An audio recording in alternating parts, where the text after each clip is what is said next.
York, and hello, hockey fans all across the internet, and welcome to 315 Hockey Live, brought to you by 315hockey.com and powered by My Little Falls. I'm your host, Scott Kinville, and Dave, it's just chaos in the hockey world right now. I know. It is just looking at Facebook and everywhere else. Complete chaos. It's like the entire hockey world has gone off the rails. I'm loving it. I know, right? Got it sitting on the side. Yeah. Just eating popcorn and watching the game. And I can picture you eating popcorn too. Yeah. I saw the trail as I was coming in. This is nuts. Yeah. So anyways, we have got a ton to talk about here with all this chaos going on in Central New York. You're going to have to explain it to me. Well, you know what? Buckle up, buddy, because we're going to be talking about it all night long, right?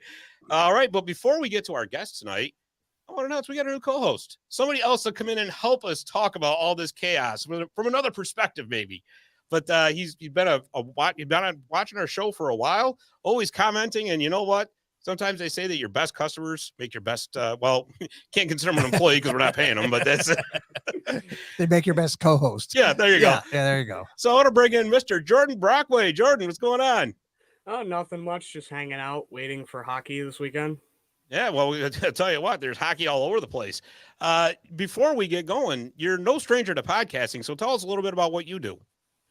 Well, I do a few podcasts, but majority right now it's the High Score podcast, which will cover the Pioneers, the Rangers, the Wolfpack, and the Comets.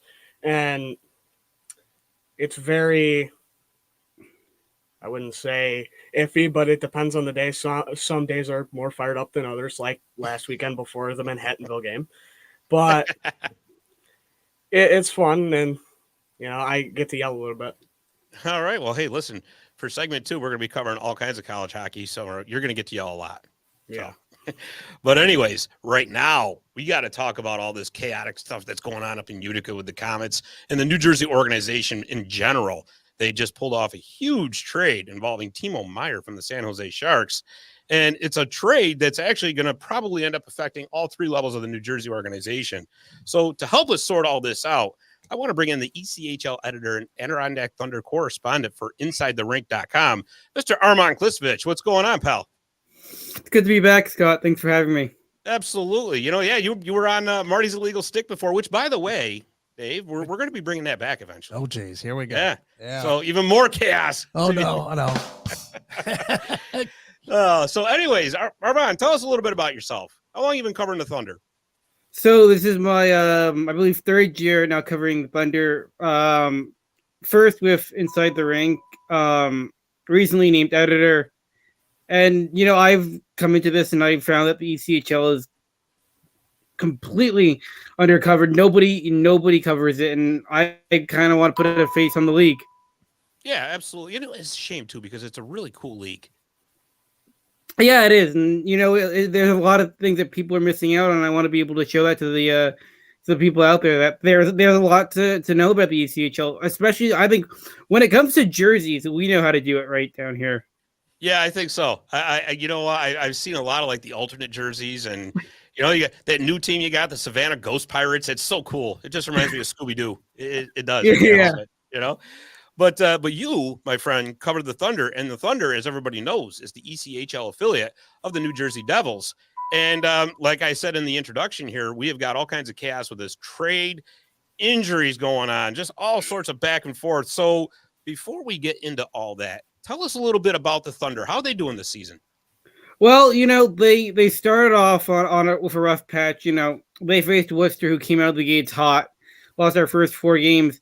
But, over the last month or so, we started to find our stride. We're 11 points back with 4 games in hand on Worcester, with I believe it's 8 or 9 head-to-head matchups left to go. And in the ECHL, there's a lot of divisional matchups. And when you see a team, you get to know them because you'll see them 15, 16 times a year. Yeah, because, they do a lot of, 3-3s up there, too, right? Oh, yeah, those 3-3s. It's tough on me, so I can't imagine what it's like on the players. Right? So with the ECHL in general, now, how do they work their points? Is it 2 points for a win, or is it 3 points? And how's the playoff structure? So 2 points for a win, 1 for an overtime or shootout loss, and top 4 teams from each division make playoffs. Okay, so it's pretty standard then. There's Because I know there's like other, like, especially like when you get into college conferences and stuff like that, you're talking about 3 points for a win, 2 points for a regulation win, stuff like that. So it's pretty standard, which is just what we like. We don't like to get confused. No, but we do have the 7-minute 3-on-3 overtime. Really, 7 minutes. Now that's something. That is, and then they go to a shootout after that. Yeah, after 7 minutes of 3-on-3. Wow, Jordan, could you imagine that doing like a full game, 7 minutes of 3-on-3, and then a shootout at the end of a 3-on-3? No, or 3 games in three nights. That's awesome though. The players probably aren't too appreciative at playing 3 games in a row. It's like, really? Well, listen, I'm just going to do my shootout right from the center ice here.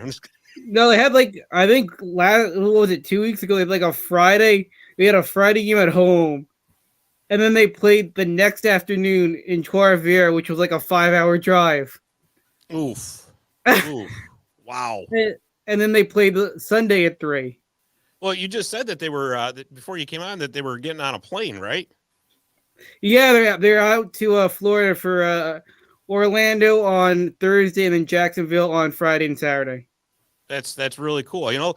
It's a long road trip, but I tell you, it's something different. I mean, that's what a lot of Comets fans have been clamoring for, is to have more, like, I guess, diversified road trips and doing the ones that they do. But again, I'm sure, I don't know how the ECHL works, but with the AHL, the teams are responsible for the travel budgets, which I'm sure is tremendous. It's a tremendous strain on what their revenues are. So I totally get why they do it.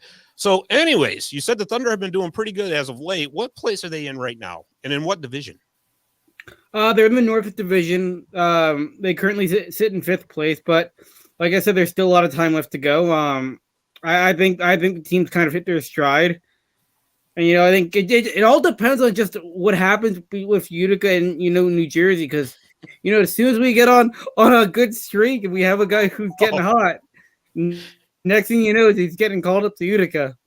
Well, listen, it's because Utica is probably getting called to New Jersey. That's you know what they say about what rolls downhill, right? That's And I said it from the beginning of the year. I said Adirondack needs to sign 3 goaltenders. I said every year somebody in New Jersey gets hurt. I know. It's unbelievable. And what a surprise. They got a hurt goaltender right now. But before we get into our goaltender, one of our goaltenders went down opening night and hasn't been back since. Yes, and it's a goaltender that's actually very familiar with Utica Comets fans. That was Merrick's Mittens.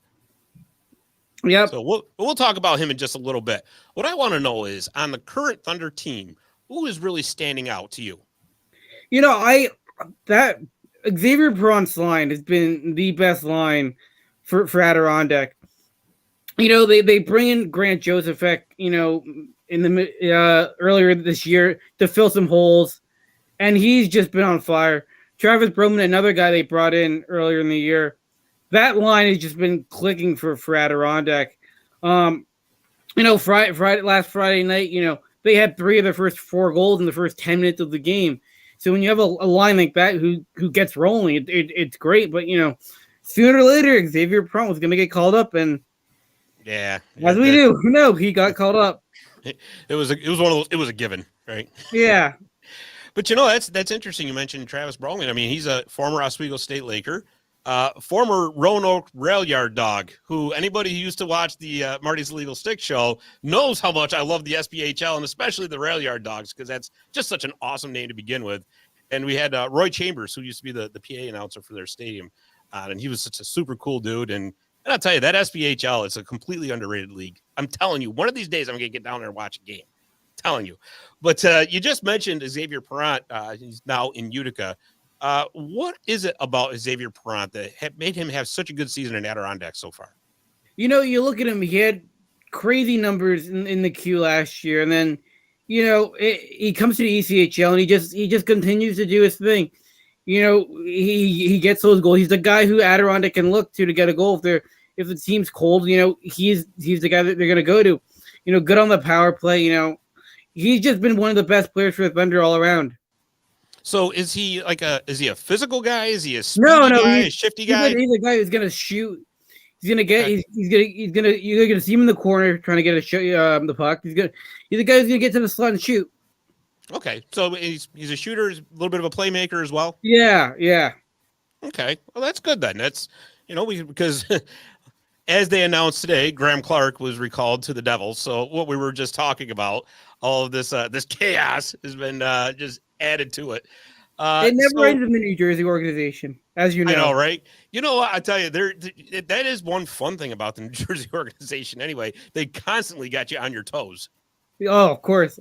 I I tell everybody, I said they all should just share it, get a van, and just share it. Yeah, yeah. Imagine that.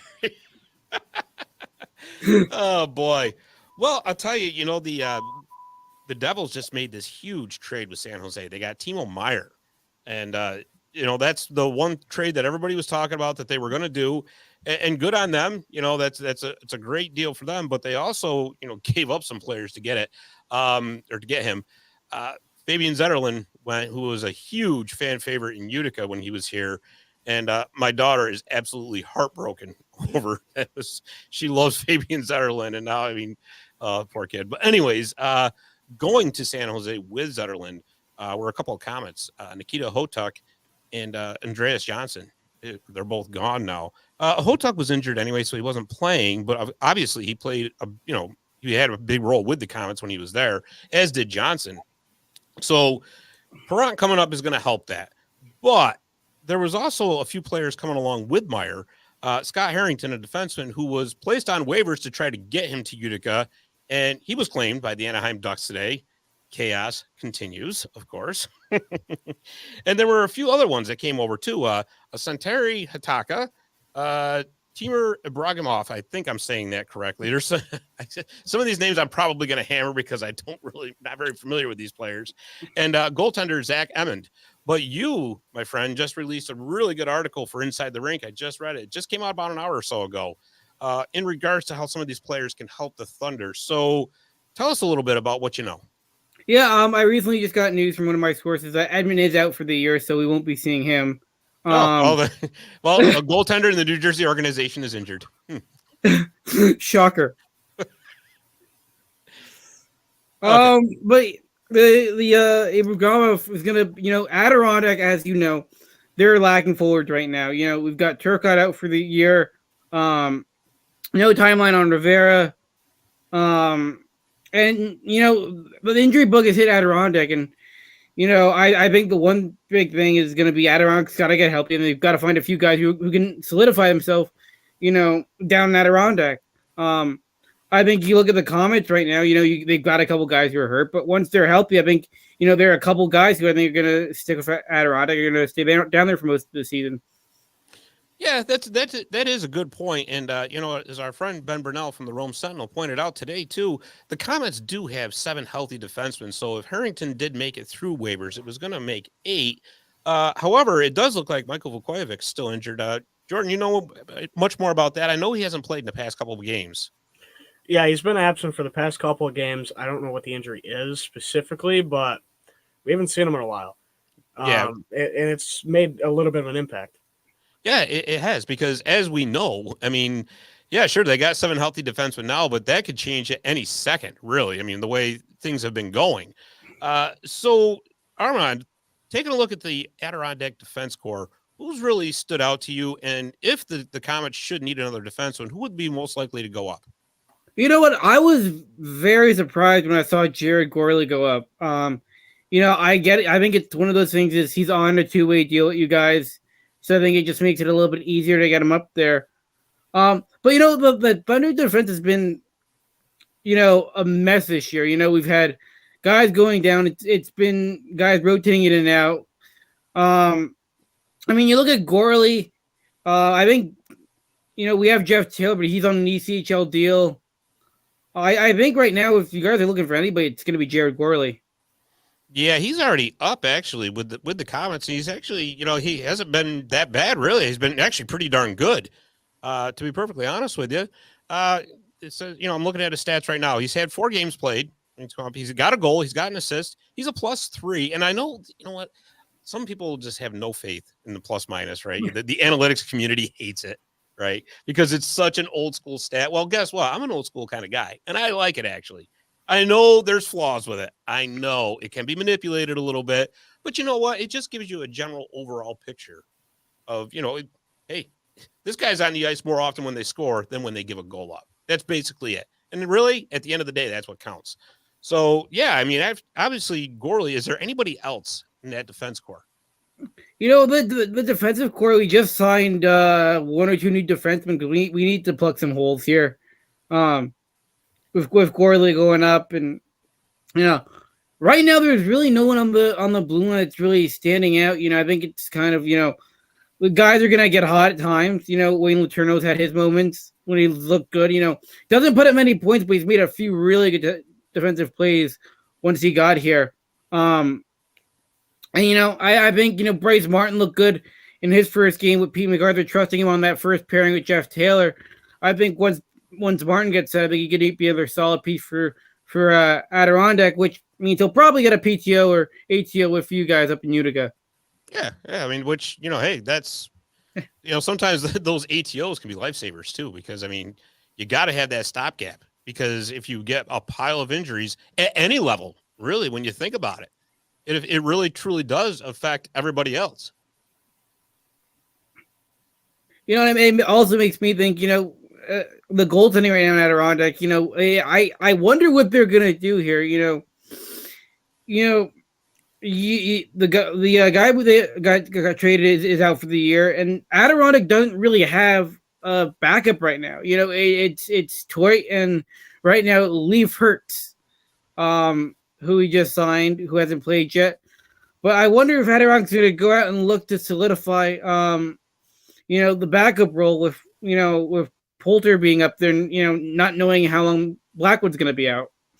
Yeah, they put Jordy, what was it? Blackwood was on IR, but it was retroactive, I believe, to February 21st, wasn't it? Something like that, yeah. Yeah, so that kind of tells me that it's not really that long of a term of an injury. Obviously, it was enough to put him on IR. Of course, that could also be, roster gymnastics with all these trades that are being made and stuff like that. Because, really, just to kind of move back to Jersey for a second, Tom Fitzgerald, their general manager, did say after the Timo Meier trade that they're not done. And there could be more trades coming from New Jersey, which obviously could very well affect the Comets and the Thunder. By the end of the week, who knows what the Thunder could look like? We need to be sending guys off the street soon. Yeah, absolutely. And I think, what is it, Jordy? Tuesday is the AHL trade deadline, I believe, where AHL teams can trade amongst each other, players that are on AHL deals only. And I guess from what I'm hearing, the general manager of the Comets, Dan McKinnon, is also open to making, a trade or two if he can help it. They just did trade Zach Senyshyn for, future considerations. So obviously it opened up a roster spot, but Armand, when's the ECHL trade deadline? The March 15th, I believe. Oh, so they get a little bit longer then. 15th. I know the recall assignment is the 15th, I think, and the trade deadline is the 16th. Okay, well, then there you go. Like I said, they get a little bit longer. Let's think of it as St. Patrick's Day. How's that? It'll make it easier for me. Look at Dave rolling his eyes over at me. Why? Why, Dave? I died because I can. Because I actually thought about stopping and getting a Shamrock Shakes on the way over here. And somebody's getting the shake here. I'm glad I didn't. So, you were just touching on the Adirondack goalies. And, like I said earlier in the show, Merrick Smittens spent quite a bit of time here in Utica last year with the goaltender gymnastics that were going on. He has been hurt. Any word on if he's going to be back this season at all? The only rumors I've heard is if he comes back, it's going to be late in the season. That's what I've been hearing. Was it an upper body injury, lower body injury? I believe it was a lower body injury, but don't quote me on that. Because we all know with hockey injuries, there is no exact science to it, right? We just quoted him on that. What do you mean don't quote you? Yeah, right? You know what I want to see? I want to see somebody I just want to see an announced middle body injury just to throw everybody off. I forget who was. I know somebody came out earlier here with just like body soreness. Yeah. Well, I'm sure all players are experiencing that after a game. I mean, that's kind of, come on. Body soreness. Are you kidding me? Oh, boy. So what else is going on up there in the Thunder world? Anything else we need to know about? Patrick Grasso's had a very good year. Perrant had a very good year. Jake Twit's starting to find his game. He has his moments. He has a couple good games, and he falls off a little bit. And then Poulter's had his good games. Yeah, I'll be honest with you. I mean, I actually love Isaac Poulter's game. I really do. Me too.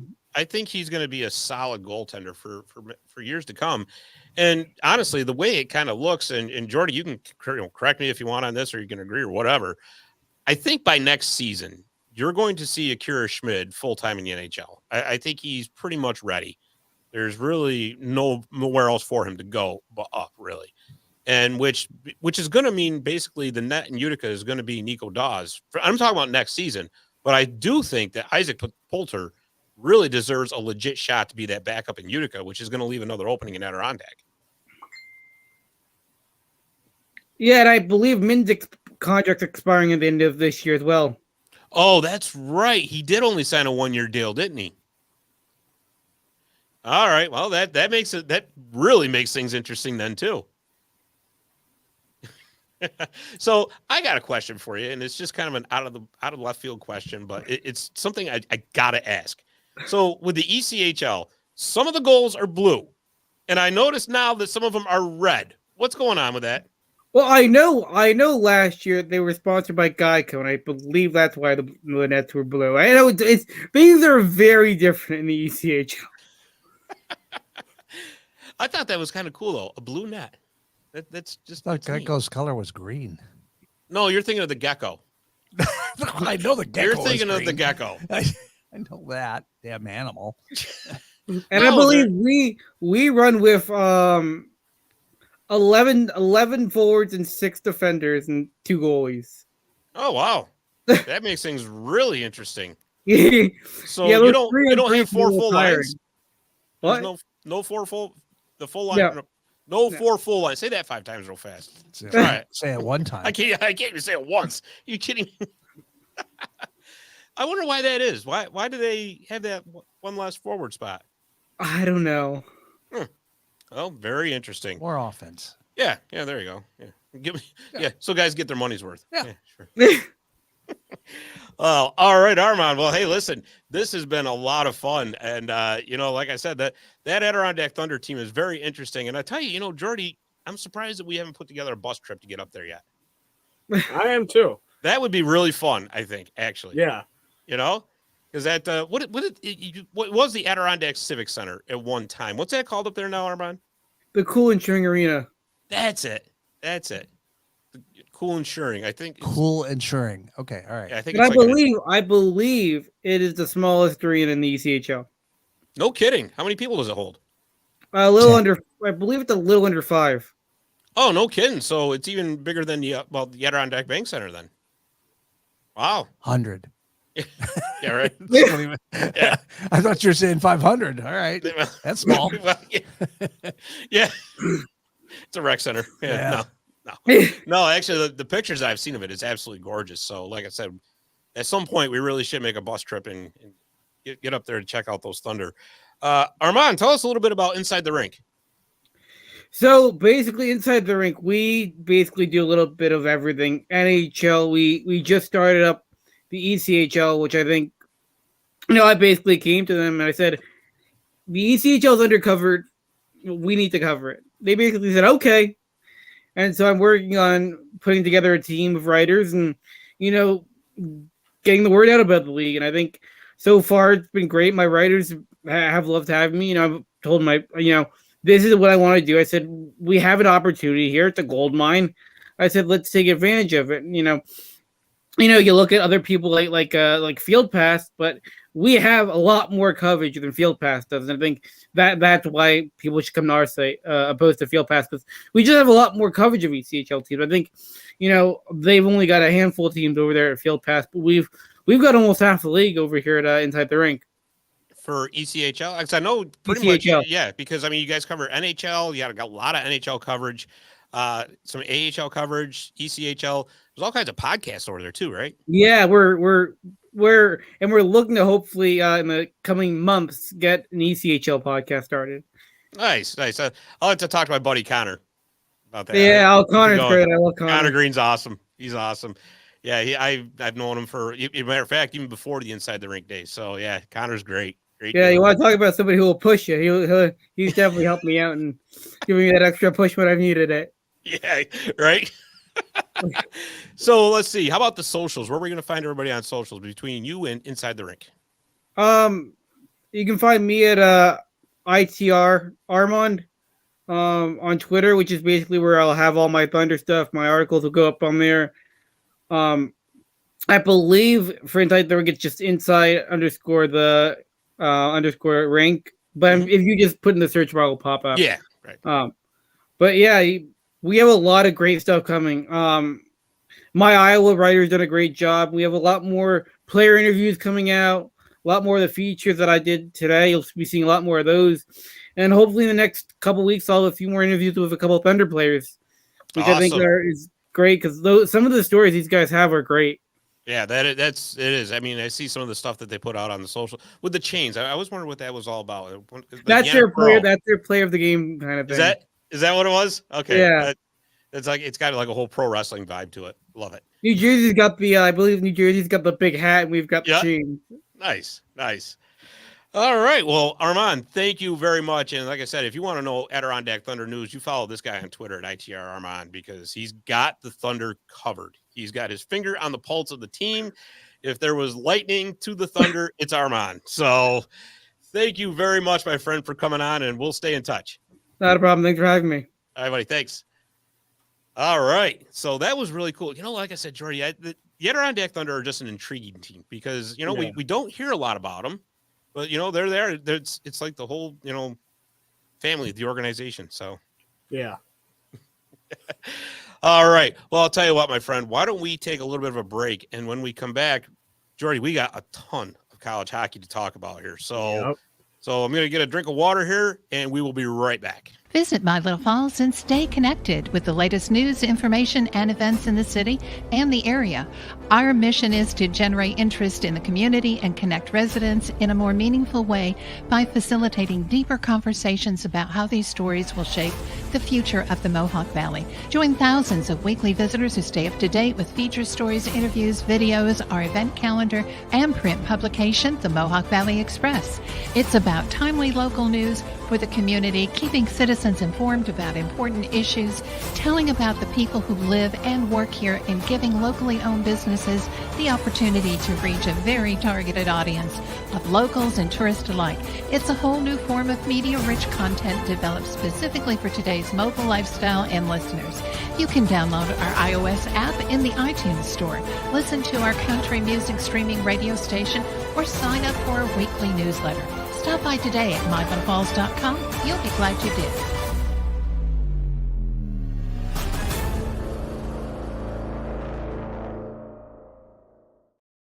All right, and we're back with segment 2 of 315 Hockey Live. And you know what, Dave, I said last week, this is the most wonderful time of the year. And I mean it. Yeah. I do. I mean it. Because you love the playoffs. I know there's so much going on. And, right here in Central New York, we are blessed to have the successful college hockey teams that we have. Really, a lot of solid teams playing some good hockey. There really is. And you know what? We're gonna start off with the number 1 team in the country. And I know Jordy's just chomping at the bit to start talking about this. The Utica Pioneers men, like I said, they're number 1. And before we get into their tournament play so far for the UCHC, the UCHC announced some awards today, Jordy, and the Pioneers cleaned up. Yeah, they did. So I had to do the old-fashioned. I took a screenshot of it. Dave's over here shaking his head. I drive him crazy with this because he's like the most high-tech guy in the world, and I'm still operating on a Commodore 64. Yeah, it just drives him bonkers with your Motorola flip phone over there. Pager, my beeper, the beeper. Yeah, you got to beat me. Yeah. Oh boy. Anyways, those UCHC awards. Coach Gary Heenan, he is the coach of the year once again. I believe he was last year as well. Let's see. Jason Dobey was named the defensive player of the year, defenseman. Remy Parker is a first-team forward. Justin Allen is a first-team defenseman. Jason Dobey, once again, first-team defenseman. And hold on, I got to scroll back down here. Mick Curran is a second-team forward. Brian Landsberger is a first-team goaltender. Dante Sabata, second-team forward. Kimball Johnson, second-team defenseman. they could have probably gone more and more, but they had to fit other teams in as well. Thoughts on those picks? I mean, they're great picks. Dobey's had an amazing season. Gary's had an amazing season, going 20-0 in UCHC conference play, and the rest of the guys have played great. I mean, from Mick to Remy to Zapata, they've all played good hockey. Remy's got a point per game streak over like the past 10, 15 games. Mick, same thing. I think it's Remy that has scored a point every game since Trine back on Thanksgiving. So they've all played good hockey. And so is Landsberger, who's a sophomore goalie. Yeah. So it's surreal to think what he'll be able to do in 2 years. And you're absolutely right. And Remy Parker just set the Pioneers single season goals record against Manhattanville the other night too. And you bring up Landsberger, and you're right, because that almost, obviously the UCHC didn't overshadow, but it almost kind of gets overshadowed with the high powered offense that the Pioneers have. Just how good Landsberger's been this year too, and especially like you said, coming into his sophomore season, there's a lot of pressure on him. Yeah, there definitely is. I mean, he's coming in place of Sean Dixon, and in 1 year he's got 5 shutouts, which is tied for the record. I don't know who holds it with him. My best guess would be Decker, but I don't know for sure. And he's played great hockey as a sophomore. Yeah. Oh, he certainly has. I mean, and as expected, the Pioneers have been rolling through the UCHC tournament. Arcadia actually gave them a little bit better of a game than I thought they would. They hung tough. They really did on Wednesday night. And then, the game against Manhattanville, everybody's expecting, oh man, Manhattanville, huge rival. This is going to be a grinded out. No, the Pioneers just blew it open right from the beginning. Yep. So let's talk about that game a little bit. Well, that game, you looked like you came to play. I mean, I don't know what Gary said before the game, but they looked dialed in from the beginning, and that first goal snuck by their goaltender, and it just deflated Manhattanville. Yeah. And you had the Herd right behind the bench, which also did a number. I'm not gonna downgrade how important they are for the team. Plus, they get some of the guys hyped up on the bench. Yeah, and exactly. It was to the point where rumor is the opposing coach complained before the game about the Herd. Before the game? Yeah, that was what they said. That's what they heard. They heard that about the Herd. The Herd, yeah. You did that on purpose, didn't you? Maybe. Oh boy. Well, yeah. I mean, like you said, as soon as that first goal went into it, was just like the wheels came off for Manhattanville, and the Pioneers were off and running, which earns them a spot in the UCHC championship, which they will be hosting this Saturday night against Nazareth, who is the number 2 seed. Let's see. So, you know what, before we get into that, let's just go over the records overall. Utica overall is 24-2-1. They're a perfect 20-0 in the UCHC. Nazareth is 18-7-2 overall, 14-5-1 in the UCHC. They're no pushover. They're the number 2 seed in the conference. Yeah, and as much as they aren't a pushover and they play great hockey, there's the thing riding in the back of my mind of Utica's seen Nazareth before recently. Yep, and won both games. Yeah, they won both games and convincingly won both games. So playoffs are a different beast. You could get a completely different team like Arcadia did after a weekend series. They come back that Wednesday and play phenomenal hockey. Right. And almost knocked Utica off their game. Almost. Which Utica is such a well-built team and built to the way Gary wants it that I'm not as worried as I probably should be. I was more worried about Manhattanville just because a lot of people who know that have watched the team for a while remember last time we faced Manhattanville. Right. And just what a bitter rivalry that is. Yeah, there's definitely bad blood. No getting around that. For sure. But you're right. I mean, they did recently face Nazareth. It was the end of January, actually. They won both games. It was a home and home series, actually, which is pretty unique for the UCHC because usually it's you play 2 games at the other's building, but because of the close proximity between Utica and Rochester, they were able to do that. But yeah, I mean, like, you get done with the UCHCs, now you're on to the NCAAs, which is really, obviously a whole new animal. But like I said, you got to figure, Utica wins this game. They got to be a number 1 seed going in. Yeah, and they also get that automatic qualification when they win. If they win the UCHC, and Right. it would be big because I think Utica's walking in going, we don't want last year. Like the loss to UNE, they don't want that. Right. Right. And I think this team's built well enough where you can say they can make a run to go after Adrian. Yeah, and I think a lot of that's going to be remembered by the guys from last year. Yeah. What happened and learn from it, really, But I mean, but you know what, too? The whole thing you got to keep in mind is, obviously anything can happen. That's why you play the games. But really, like the only thing, what I really would be concerned with, and it's, nothing that anybody can control, if you get a hot goaltender, because that's like Chris Sugar from D3 Hockey News was on a couple weeks ago, and that's what we were talking about. A hot goaltender can throw a monkey wrench in anything. But in all reality, too, the Pioneers have really, for as many goals that they've scored, they've faced a couple of hot goaltenders along the way here, too, because, really, like King's College, I mean, they put up almost 200 shots on goal. I mean, there could have been more goals than that, but I mean, the goaltenders were actually played really well. It's just, it is what it is, But all right, so that's Saturday night, 7:00 at the Adirondack Bank Center. So let's go over to the Utica women. They're ranked number 12 in the country. They're playing this Saturday afternoon in the UCHC championship. And they're against Nazareth, which, how weird. Last week, the women played Nazareth, or they played Manhattanville. The men played Manhattanville. Now this week, they're playing, but this time, this one's in Rochester. Because Nazareth has the number 1 seed. Nazareth is actually ranked 13th in the country, too. But they have the number 1 seed in the UCHC off the virtue of winning the conference in the regular season. Heartbreaking loss, actually, at the end of the season for the Pioneers. That overtime loss after tying the day before against Nazareth. However, that's, it's really hard to, and Nazareth won the shootout in the Friday game. So it's really hard to beat a team 3 times in a row. That's very difficult to do, and especially with the high caliber of play that both teams can bring. Real quick, let me see here. Did I write the records down? No, I didn't. Oh, okay. Well, that's the genius that is live radio or live. But here, I'll pull up the Pioneers record. The genius of writing notes instead of using your computer.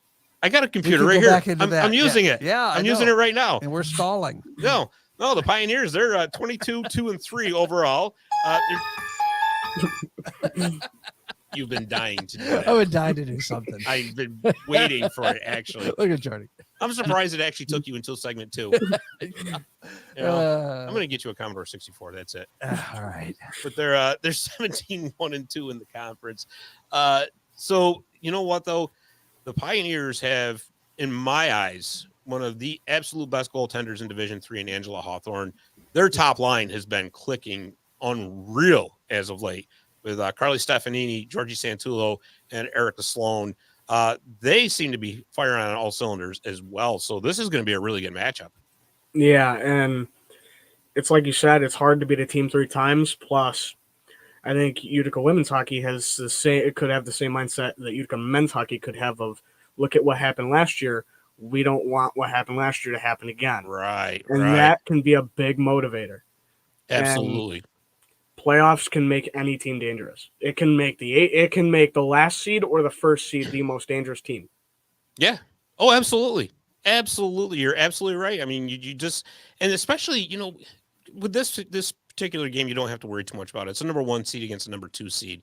But if you have a disparity in seeds, and that you see that a lot, like in the quarterfinals and stuff like that, that lower seed has nothing to lose at all. Yeah. Because they're like, well, so what? We're expected to lose. So you know what? Just go play loose and let it all be, But yeah, like I said, it's very hard to beat a team three times in a row. That's going to be a fantastic game. I'm looking very forward to watching that on the internet. That's for sure. But if you go to uticapioneers.com, you can get the link for that. So 4:00 Saturday afternoon on that one. All right, moving right along. Move down the road a little bit. Colgate, the Colgate Raiders women's hockey team, they're ranked 4th in the country. They just came off a much tougher than expected quarterfinal series against Princeton. The Raiders are actually the number 2 seed in ECAC. The Princeton Tigers came in as number 7. Now the ECAC is a little bit different.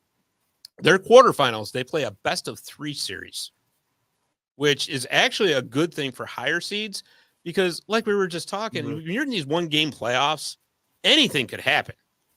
Anything. You get a bad bounce, say you get a key injury, anything can happen. So with the Raiders, they actually lost the first game against Princeton at home. And all 3 of these games were at home, by the way, the class of 1965 arena. They lost the first game. It was a heartbreaker. I think it was like 3-2 was the final.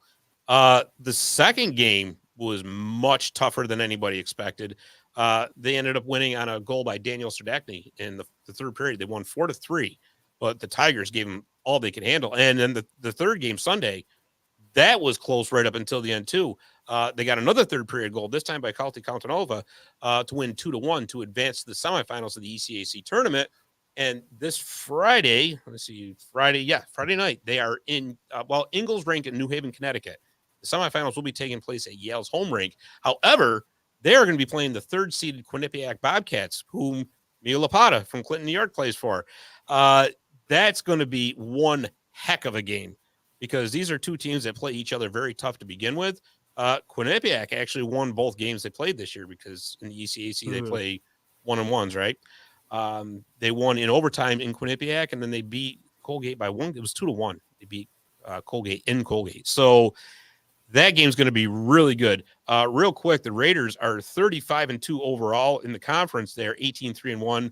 Quinnipiac is 29-8-0 overall and 17-5-0 in the conference. Jordy, you got to see one of those games this year, didn't you? Yeah, I got up there a little bit. Yeah, and I'll tell you, it's a beautiful venue to go see a game. I just love going down there. And people who've watched the show are probably sick and tired of me saying it's the hidden gem of Central New York, but you know what? It is. And don't roll your eyes at me, Dave. You're not getting a Shamrock Shake anymore. I'm telling you. That's it. but no, seriously, that's going to be one heck of a game. It really is. And both teams match up so well because they both got scoring. They both got great goaltending, both solid defensively, solid teams. But the winner goes on to face, I think it's either Clarkson or Yale in the ECAC final. And the winner of that tournament gets an automatic bid, just like the UCHC, which I don't think Colgate needs to worry about that. Even if they were to actually lose to Quinnipiac, I think they're going to get a bid anyway. But it's always better to go in as a higher seed. Let's just put it that way. All right. Moving along. So the Hamilton College women, they are ranked number 6 in the country. They will be facing the Colby Mules in the NESCAC semifinals. That is Friday afternoon in Amherst, Massachusetts. Kind of like the ECAC. Once you get into the semifinals and the finals, they play at a neutral site.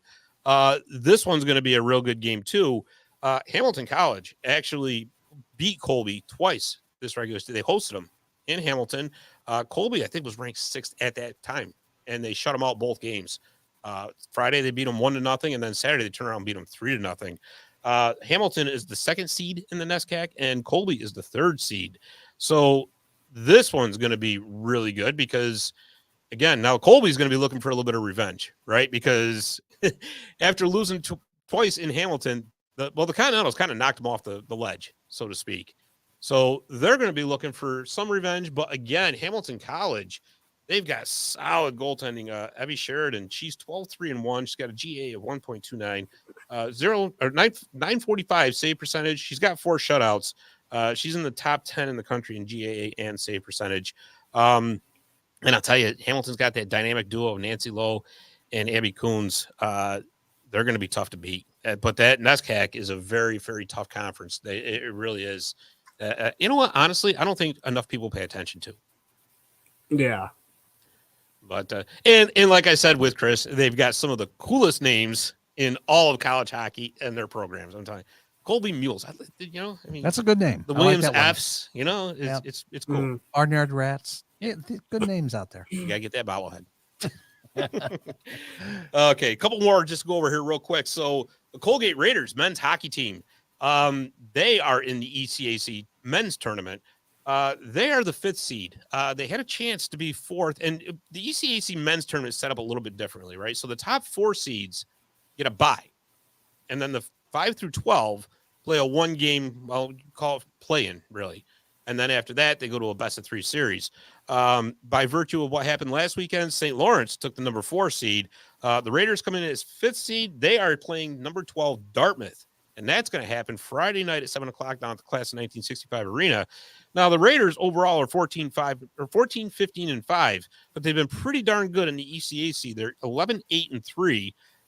Dartmouth comes in as the 12 seed. They are 5-23-1, 4-17-1 in the ECAC. So, the Raiders have a pretty decided advantage, but like we were just talking, you can't take any team lightly. Yeah. And especially in something like that, it's even if it's a best of 3, you never want to overlook somebody. It's just how it is. No, never, ever. It's just, you can't. And I'm sure Coach Vaughn isn't going to let them either. I am sure that has been emphasized all week at practice. But, I tell you, the Raiders, to me, are set up as one of those teams that can just surprise anybody. And I'll tell you why, because they got Carter Guylander in goal, and Carter actually has the second most minutes played in the entire country so far this season. And I took, here, Dave, I got some handwritten notes. You like that? You have many pages. Of yes, I do, notes. Because I'm prepared. I hope you're not going to read all that. We'll no, I'm not. Night. All right, no, just I'm checking. Not. But you know what? Guylander, he's got a 2.37 GA. He's got a 916 save percentage. The guy has faced a lot of shots. He's made 853 saves this year. And on offense, the Raiders are led by Alex Young, who has just been on fire as of late. He's a San Jose Sharks draft pick. Did you know that? And Guylander is actually a Detroit Red Wings draft pick. But Alex Young's got 19 goals, 17 assists for 36 points. It just seems like every time you check a Colgate Raiders men's highlight, he's involved. Yeah. So, and again, the top to bottom, they can roll 4 lines, which is a very good thing too, especially once you get into the playoffs. So, like I said, get by Dartmouth, and then you start getting to those best of 3s, anything can happen. Yeah.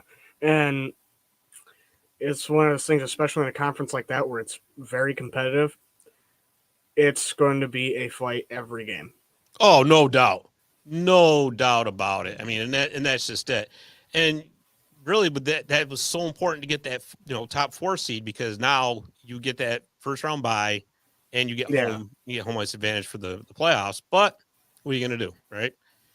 All right. So one last one to go over here, and this is going to be a big one too. The number 11 Oswego State Lakers are hosting the number 6 Plattsburgh Cardinals in the SUNYAC Championships. That's Saturday night too, up at the Deb. 2 very heated rivals. Let's just put it this way. 2 teams that do not like each other at all. So Oswego is 17-8-1. They're 12-4-0 in the SUNYAC. Let's see. Plattsburgh is 19-5-2. Oh, I didn't write down their record. But anyways, they're the number 2 seed in the SUNYAC. They played 3 times this year, and Oswego won twice. So, Jordan, if you recall, Oswego was in town earlier this year for the Teddy Bear toss game against Utica. And Utica pretty much just dominated that game. They did. There's no doubt about it. But I'll tell you, I don't think that game was reflective of what Oswego can do. Obviously, it's not. They're the 11th ranked team in the country, and they've been playing very well as of late. I'm kind of just going through it real quick here. Let's see. They won 1, 2, 3, 4, 5. They won their last 5 games in a row. Their top scorers have been scoring. You got Shane Bull, you got Alex DiCarlo, Tommy Cahill, and then Cal Shell has been really impressive in goal. Yeah, and when you look at Oswego State, they're a good team. They get production from a little bit everywhere. And when they came into Utica, it wasn't – as soon as I saw how dialed in the guys were, because word is a lot of the people I was in the section with, a lot of us were like, all right, who's going to score the first goal?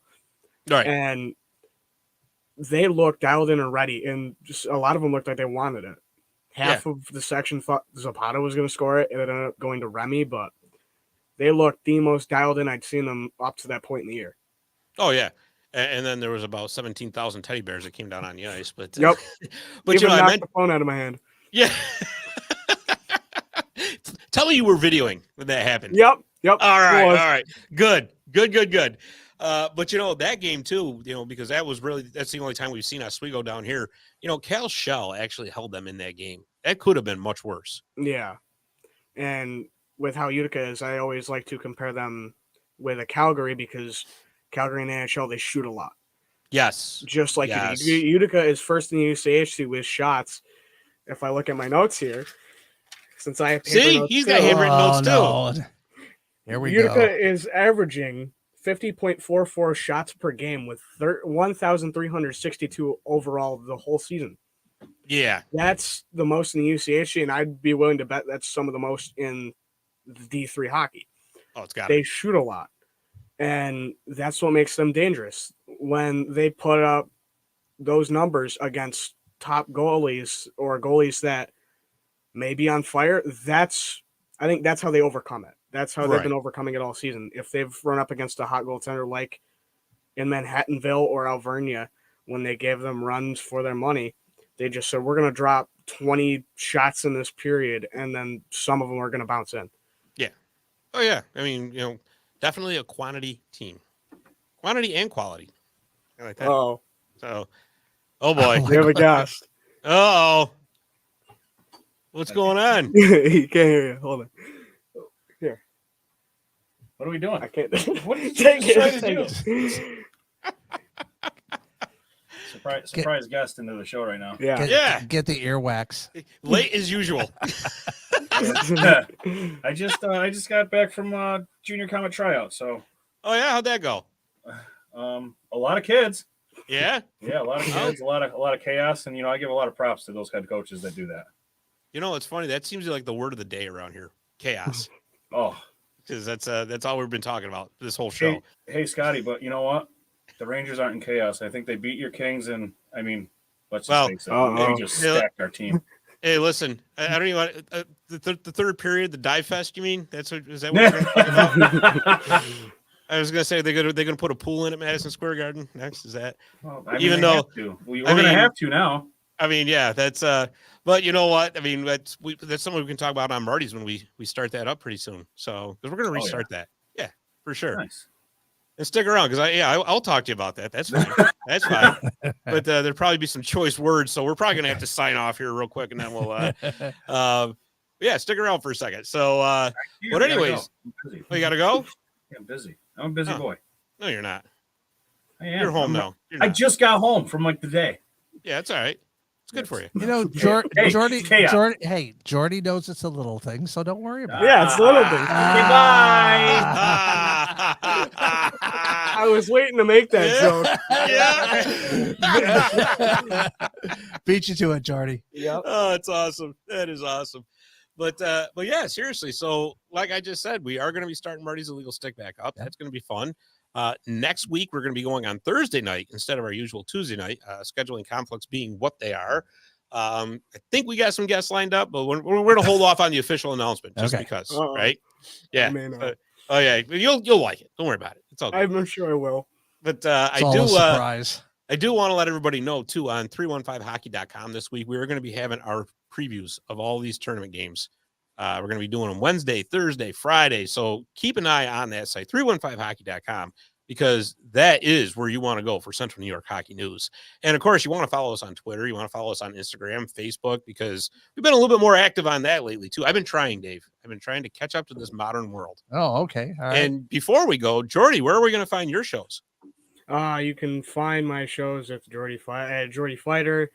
I have my podcast, The High Score, Common Flock, and then I also do a lot on my Twitter, Jordy Fighter, which usually I'll tweet out when I'm at Utica Comets games for that and do my play-by-plays, or I'll just tweet out about Utica College games because there's certain games I've gotten a little heated at, I'm not going to lie. And the legend of the towel that I've been carrying around all season is still here. The legend of the towel. Yeah. And speaking of towels, it was just tweeted by Gary earlier today or yesterday that they're handing out 1,500 towals. Oh, I saw that. The rally towels. Yeah. Yeah. That's awesome. Nice. That is awesome. So yeah, definitely. You want to be able to get that Adirondack Bank early because you want to get those rally towels. That's for sure.